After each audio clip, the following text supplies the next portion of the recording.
Seguinte, senhores, nós estamos agora em Revolução Industrial, vocês já estão vendo, então, o meu fundo, né? O meu fundo, ele é proposital, né? Primeira, segunda, terceira e... Nossa, não consigo.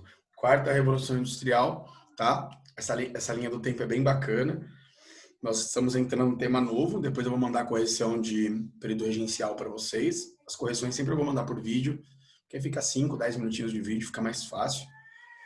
E hoje eu entro num tema novo aí da apostila, Revolução Industrial, depois teorias socialistas na Europa, né, as revoluções sociais na Europa e unificação da Itália e da Alemanha, que é o tema, acho que, da apostila agora, tá? Para fechar essa apostila.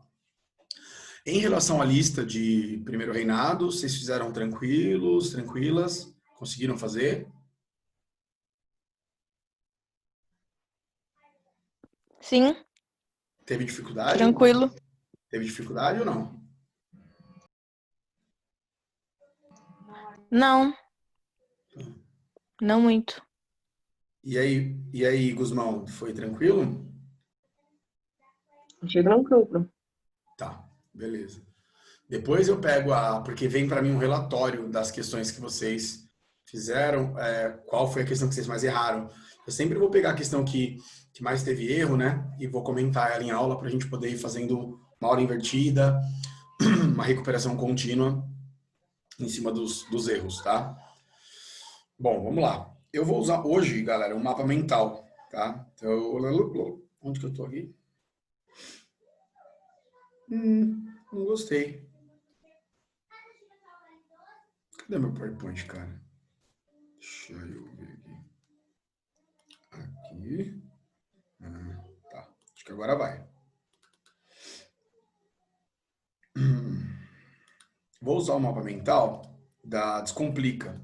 Bem bacaninha, bem bonitinha, bem fofinho. Espero que vocês gostem. Depois eu deixo disponibilizado o vídeo do Descomplica sobre Revolução Industrial e o mapa mental, tá? Acho muito legal aquela Quer Que Eu Desenhe, né? Que é uma série que eles criaram, que é a aula em forma de mapa mental, né? Muito, muito boa a aula deles, sensacional. E aí, eu tô com a apostila aberta aqui, mas não vou olhar a página agora. Por favor, quem tá com a apostila e quiser seguir olhando aí pela apostila, abra em Revolução Industrial, tá? Depois da correção de período regencial e primeiro reinado. Galera, a Revolução Industrial, inclusive, vai ser uma parte do tema novo. E eu vou dar uma aula só e vou marcar uma atividade com vocês de atualidades na Indústria 4.0, tá? Ou Quarta Revolução Industrial, se vocês preferirem. Eu vou usar um livro de um pensador, o Chaulas, que é um pensador, um dos mais famosos, um dos maiores entusiastas de Quarta Revolução Industrial. A gente vai falar de biotecnologia, fábricas inteligentes, né? A união da internet com a mecânica, né? A cibernética, a robótica, paraná. E eu quero me aprofundar um pouco nisso com vocês. Eu tive uma aula disso na pós que eu fiz na USP. Não, só ser sincero, a aula não foi assim, nossa, que aula tal, mas foi legal, deu para entender algumas coisas. E se fala muito disso hoje, né, no cenário alemão, no cenário oeste dos Estados Unidos, no Vale do Silício. Eu acho que isso, para vocês que estão no ensino médio, é fundamental. Entender que as profissões do futuro estão ligadas à internet, estão ligadas à automação da internet. Então, não é que a quarta revolução industrial seja uma revolução nova. Ela não é nova. Ela está interligando as revoluções industriais que nós já tivemos, né? Então, de forma geral, a quarta revolução industrial ela deve ser entendida como a junção da mecânica com a eletrônica, com a telecomunicação, com a internet, com a biotecnologia, com a nanotecnologia. Então, nós estamos juntando os avanços tecnológicos e colocando tudo dentro de um pacote só. E é isso que vai determinar a indústria 4.0 ou quarta revolução industrial. Tá? E esse vai ser o nosso tema de discussão de atualidades, tá? Porque estava previsto, a gente trocou porque a Simone pediu para a gente falar de educação e tal, e a gente acabou trocando, e eu vou ter uma aula com vocês de Indústria 4.0. A primeira fase, eu vou chamar de fase, tá bom, gente, da Revolução Industrial, aconteceu na Inglaterra, no noroeste da Europa, em 1780, tá? E essa primeira fase, né? Eu prefiro falar assim, porque é muito louco, né? Ah, não, primeira Revolução Industrial, 1780, segunda, 1860, terceira, 1940. Então, gente, é ruim, vou ter que ficar pulando as revoluções. Então, vamos chamar de fase. Porque a Revolução Industrial, ou seja, o surgimento de máquinas, o surgimento de indústrias, começou na Inglaterra no final do século XVIII, e de lá para cá, né, o modelo de economia industrial vem evoluindo, vem transformando o espaço geográfico, vem transformando as técnicas produtivas e tal. Então, a gente não... Esse negócio de ficar interrompendo uma coisa para começar outra, eu acho meio errado, tá?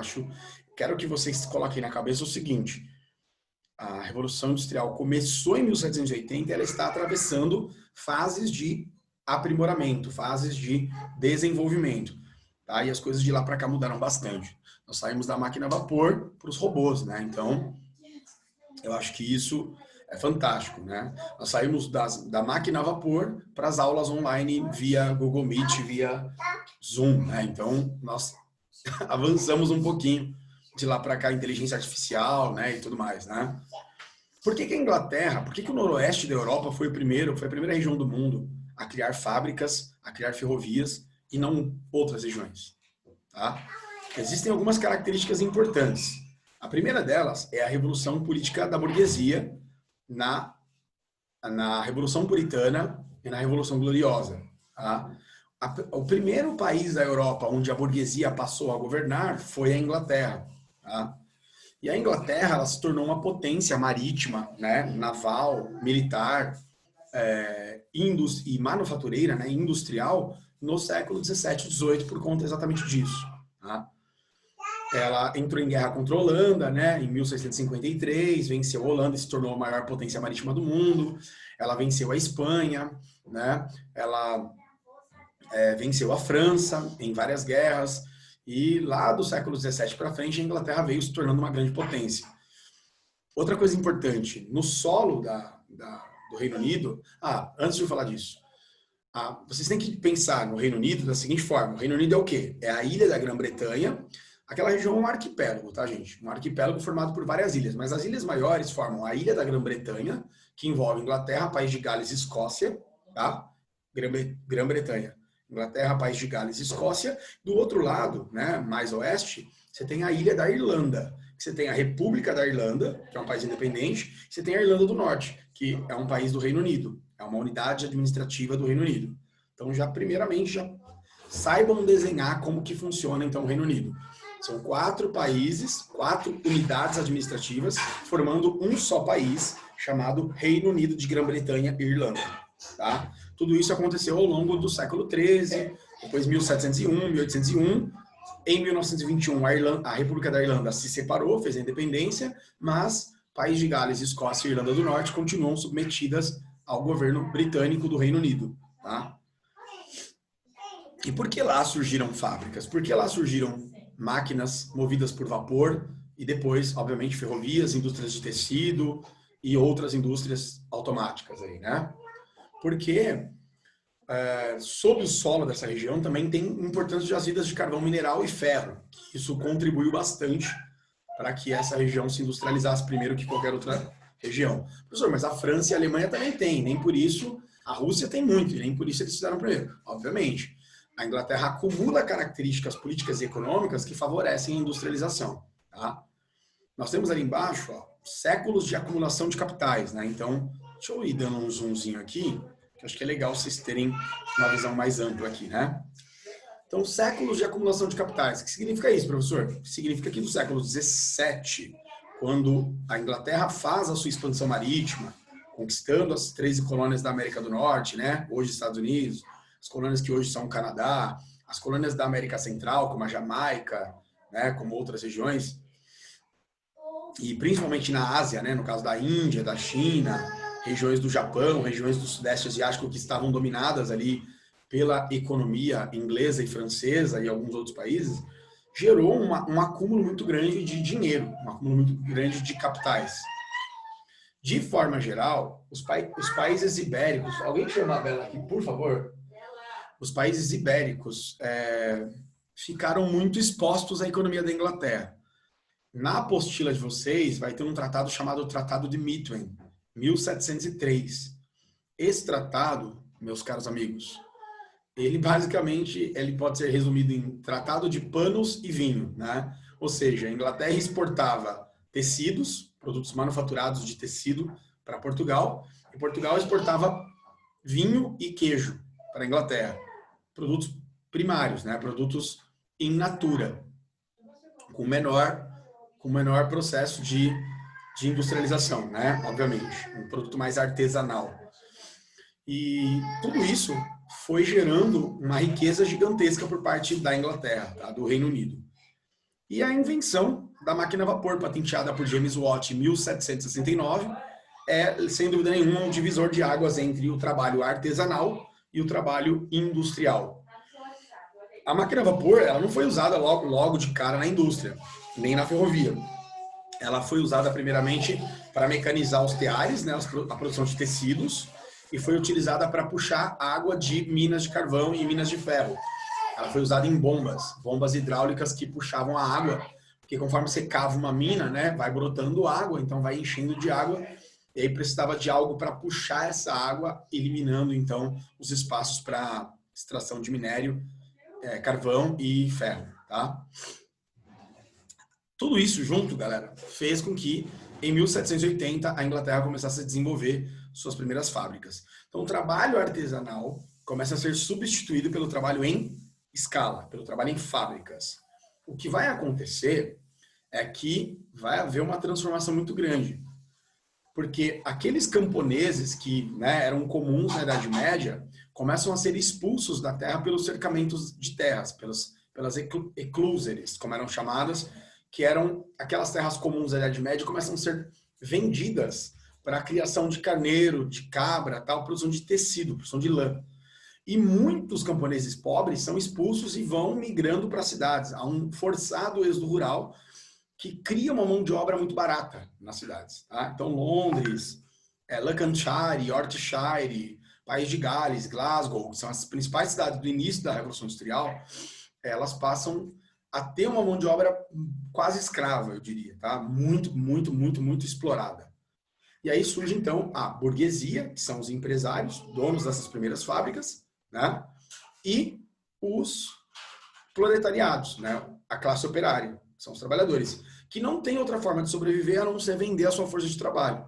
Eu estou aqui dando aula para vocês, estou vendendo a minha força de trabalho em troca de um salário. Por quê? Porque eu não sou dono de fábrica, não tenho riquezas, não tenho recursos. Então, eu preciso vender o meu trabalho para me sustentar. Essa é a ideia lógica do trabalho assalariado dentro dessa linha de capitalismo que nós estamos estudando. Só para saber se está tudo ok? Tudo bem? Vocês estão entendendo o que eu estou falando?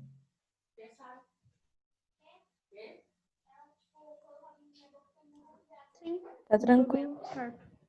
Tá tranquilo? Tá de boa. Beleza. Qualquer coisa, gente, joga uma pedra, me para aí que eu estou à disposição, tá? Seguinte. Beleza. Deixa eu ver para onde eu vou agora. Aí, deixa eu só olhar aqui exatamente. Vamos para cá, ó. Acho que é melhor. Vamos nessa parte de cima aqui. Operários versus burguesia. Gente, as condições de trabalho nessa época eram terríveis, porque os trabalhadores não tinham nenhum direito trabalhista, né? Não existia uma legislação que amparasse esses trabalhadores. Então, vão haver condições realmente precárias. As fábricas eram escuras, né? Mal iluminadas, mal ventiladas, ratos e todo tipo de pragas eram comuns. Não existia infraestrutura de saneamento básico nessa época, então esgoto a céu aberto, não existia sistema de água encanada, água tratada, e a expectativa de vida era muito baixa, né? Se morria muito nesse período ainda. E os trabalhadores, eles trabalhavam em média 14 horas por dia por salários extremamente baixos. E era muito comum, gente, podem pesquisar que era muito comum crianças a partir de 6, 7, 8 anos trabalhando em trabalhos que, por exemplo, né, exigiam uma mãozinha pequena, uma mão menor, que era para, por exemplo, segurar ou apoiar alguma coisa. Então era muito comum os filhos dos operários, como eles ganhavam muito mal, esses operários eles acabavam arrastando os próprios filhos para as fábricas. O conceito de infância era muito diferente de hoje em dia, né? Então, uma criança de 7, 8, 9 anos, né? Até o século XIX, já não era mais visto como criança. Já era visto como alguém que podia ganhar dinheiro, tá? Então, o conceito de infância, não existia Criança Esperança, Xuxa, Renata Aragão, né? Era um negócio assim, bem mais capiroto, as crianças sofriam bastante. Eram vendidas, muitas vezes, pelos orfanatos para trabalharem em fábricas, para virarem aprendizes. Tem até um filme que, se eu tivesse na escola, eu gostaria de mostrar para vocês, chamado Oliver Twist. Oliver Twist é um clássico, né? Um best-seller. É um livro que virou filme que mostra as condições de vida das crianças na Inglaterra no século XIX. Quem tiver a oportunidade de fazer um cine pipoca aí, assista Oliver Twist. Tem no YouTube, tem também para baixar via torrent, né? É um filme sensacional. Eu acho muito bom para vocês entenderem como que era o conceito de infância no passado industrial europeu, tá? A industrialização vai, obviamente, criar um êxodo rural. Vocês estudaram urbanização comigo já, né, em geografia. Então, fuga do campo para as cidades. Cidades começam agora a se tornar um centro de várias funções. E essas funções acabam atraindo pessoas que buscam emprego, buscam uma condição de vida melhor, tá? As condições eram precárias, né? Tensão entre essas duas classes vão gerar algumas revoltas operárias. Isso aqui a gente vai entrar numa aula futura, mas já que está aqui eu já vou deixar explicado. Como não existiam sindicatos nem leis trabalhistas, vão surgir movimentos operários que vão lutar por melhores condições. Então, as greves eram principalmente pela redução da jornada de trabalho, que era muito longa, e por aumentos de salário, por melhores condições de trabalho. Tá? As mulheres trabalhavam nas fábricas pela metade do salário dos homens. As crianças trabalhavam nas fábricas por menos que a metade do salário dos homens. Então, esses caras começam a ficar indignados com isso, principalmente nos primeiros países a se industrializar, Inglaterra, Irlanda, País de Gales, Escócia, depois outros países da Europa Ocidental, França, Alemanha, Itália, começam a surgir movimentos operários, que no caso da Inglaterra, geraram esses dois movimentos aqui, ó. Cartismo. O cartismo é um precursor dos primeiros sindicatos, tá? São grupos de trabalhadores que se ajudavam uns aos outros, e eles lutavam por direitos através da política. Então, eles organizavam barricadas, né, impediam a passagem, faziam greves, motins, queimavam objetos, né, criando ali uma situação de tumulto, exigindo maiores direitos trabalhistas. Quando isso? Por volta de 1813, 1820, começa a surgir esse movimento. O ludismo, galera, é um movimento muito polêmico, né, e exótico, que está associado a um cara que a gente nem sabe se existiu, né, o Lud, e eles responsabilizavam as máquinas pela sua desgraça social. Então, eu estou vivendo mal, estou trabalhando 15 horas por dia, estou ganhando uma miséria por causa dessas máquinas. Porque quando o trabalho era artesanal, a vida era melhor, a gente podia trabalhar mais de forma mais tranquila, todo mundo recebia o que era justo, ninguém passava fome, e agora a gente está aqui nessa situação terrível. Então, o ludismo responsabiliza as máquinas pela tragédia social que tá ocorrendo na Europa agora, na Inglaterra principalmente. E aí eles começam a quebrar essas máquinas como forma de protesto. Tá? Então, isso aqui eu acho que eu já tinha falado, né? Não precisa repetir, né? O parlamento britânico, a burguesia assume o poder, né? O rei agora é uma mera figura, então o rei não tem mais poder, o absolutismo foi basicamente extinto na Inglaterra, o absolutismo pleno, né? Aquele que o rei manda em tudo. Continua tendo o rei, mas o rei não manda em nada, quem manda é o parlamento, é a burguesia, tá? E outra coisa que é importante, que está na apostila de vocês, a Inglaterra, o Reino Unido, se converte ao protestantismo, eles se tornam puritanos, calvinistas, evangélicos. Dentro da teoria calvinista, galera, o trabalho é uma forma de devoção. O trabalho e o acúmulo de riquezas são características que eles pregam muito. Então, a ociosidade é vista como pecado. Não, você não pode ficar parado. Você não pode perder tempo. Você tem que trabalhar e ganhar dinheiro. Então, eles pregam muito isso dentro da doutrina puritana calvinista. E isso, obviamente, tem um reflexo muito grande na evolução econômica do país, tá? Isso é muito importante, tá? E aí, a gente vem aqui para essa parte aqui da expansão, né?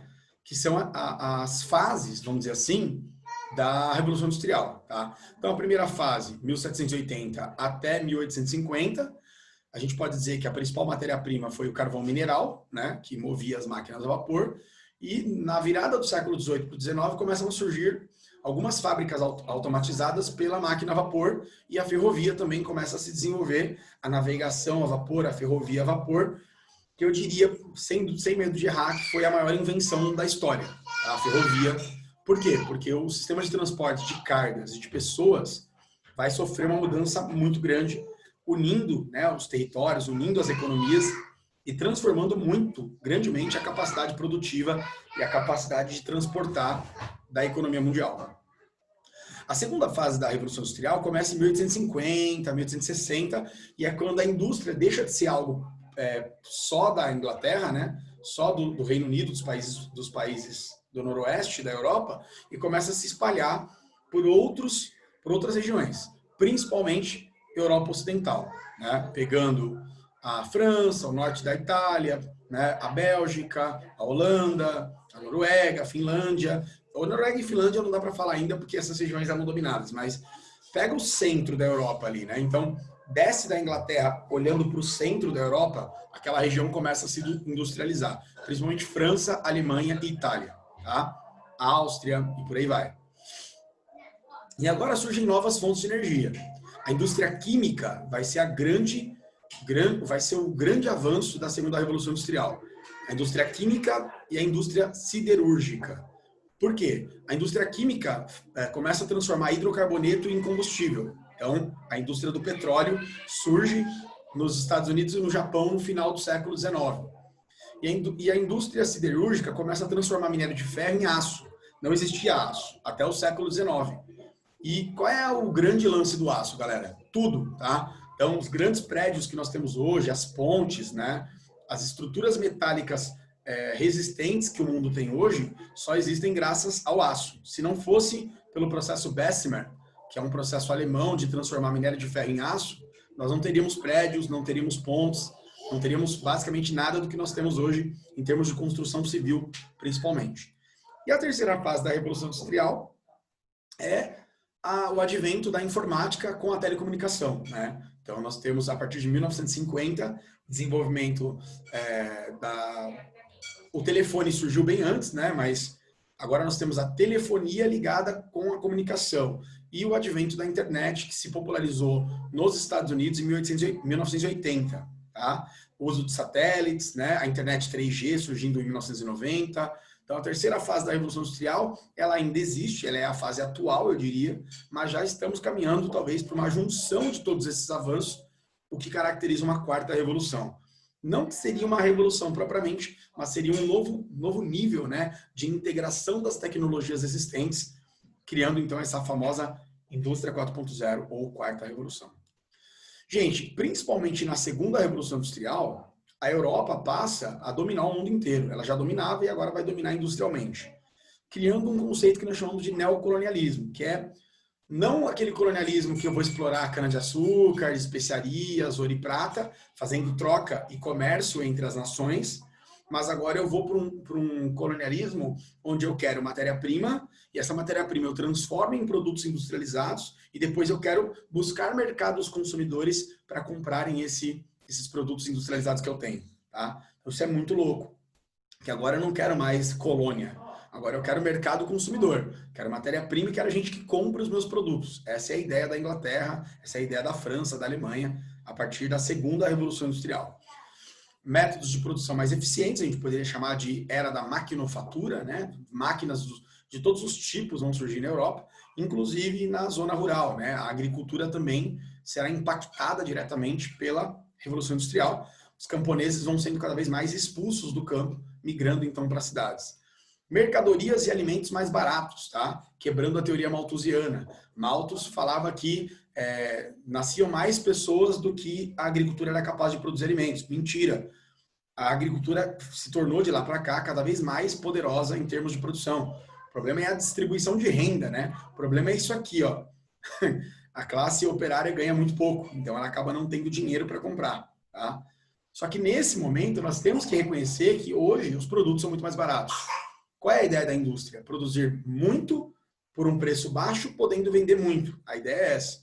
E a ideia também é ser flexível, ou seja, eu produzo um produto para o rico, que tem muita grana para investir, que é um produto diversificado, e eu produzo para os pobres, que não têm tanta grana para investir e acabam comprando aqueles produtos um pouco mais frágeis, um pouco mais baratos. O êxodo rural vai criar um crescimento desordenado, né, principalmente nos países subdesenvolvidos, América Latina, África e Ásia, que vai gerar favelas, né, subúrbios, periferias, que já estudaram em urbanização. A industrialização está diretamente ligada ao aquecimento global, à destruição das florestas, à poluição dos rios, né? Então, todos os problemas ambientais estão diretamente ligados à Revolução Industrial, porque, olha isso aqui, ó, linka isso aqui, ó, consumo, mercadorias mais baratas, com isso aqui, ó. Então, se produz um monte de coisa que em pouco tempo vira lixo, né? E vai para onde? Né? Vai para o rio, vai para os mares, né? Vai para o solo, vai para os lixões e por aí vai, tá? Ameaçando o futuro da vida na Terra. Eu vou parar aqui, vou deixar vocês falarem alguma coisa, porque a aula vai acabar daqui a pouco e eu não quero que ela acabe sem a gente encerrar. Pessoal, no finalzinho eu corri um pouquinho, quero saber se ficou claro para vocês, se vocês estão entendendo. Tem alguma pergunta? Ficou tudo claro sim, Pro. Ok. Todo mundo aí, beleza? Tá, tudo Beleza. beleza, Pro. Ok, gente. Muito obrigado, então, pela atenção, pela participação na aula. E aguardo vocês meio-dia, tá bom? Beleza. Beleza, Pro. Um beijo, galera. Fica com Deus aí. Tchau, Pro. Tchau, Pro. Tchau, Pro. Tchau.